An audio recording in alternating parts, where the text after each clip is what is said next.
গণপ্রজাতন্ত্রী বাংলাদেশের প্রধান উপদেষ্টা ডক্টর মোহাম্মদ ইউনূস একটি গুরুত্বপূর্ণ রাষ্ট্রীয় সফরে মালয়েশিয়া যাচ্ছেন। এই সফরের মূল উদ্দেশ্য হলো দুই দেশের মধ্যে বিদ্যমান দ্বিপাক্ষিক সম্পর্ক আরও জোরদার করা এবং অর্থনৈতিক, বাণিজ্যিক ও সামাজিক বিভিন্ন খাতে পারস্পরিক সহযোগিতা বৃদ্ধি করা।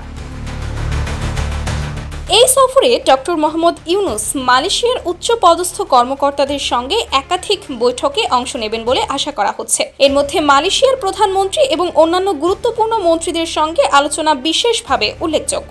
আলোচনায় যেসব বিষয় গুরুত্ব পেতে পারে তার মধ্যে রয়েছে দুই দেশের মধ্যে বাণিজ্য ঘাটতি কমানো এবং বাংলাদেশের সম্ভাবনাময় খাতে মালয়েশিয়ার বিনিয়োগ আকর্ষণ, মালয়েশিয়ায় বাংলাদেশি শ্রমিকদের কর্মসংস্থান বৃদ্ধি এবং তাদের অধিকার সুরক্ষায় প্রয়োজনীয় পদক্ষেপ গ্রহণ, শিক্ষা ও কারিগরি প্রশিক্ষণে পারস্পরিক সহযোগিতা বাড়ানো, জলবায়ু পরিবর্তনের মতো বৈশ্বিক চ্যালেঞ্জ মোকাবেলায় যৌথ উদ্যোগ গ্রহণ।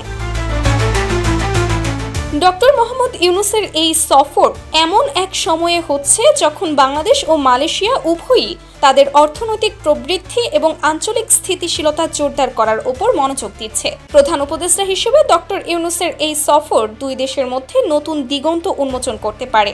এই সফরের মধ্য দিয়ে বেশ কিছু চুক্তি বা সমঝোতা স্মারক স্বাক্ষরিত হতে পারে, যা ভবিষ্যতে দুই দেশের সম্পর্ককে নতুন উচ্চতায় নিয়ে যাবে। বিশেষ করে অর্থনৈতিক সহযোগিতা এবং মানব সম্পদ উন্নয়নে এই সফর সুদূর প্রসারী প্রভাব ফেলবে বলে ধারণা করা হচ্ছে।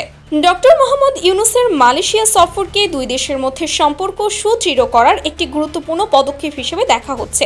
এই সফরের সফলতার উপর নির্ভর করছে আগামী দিনে বাংলাদেশ মালয়েশিয়ার সম্পর্কের গতি প্রকৃতি।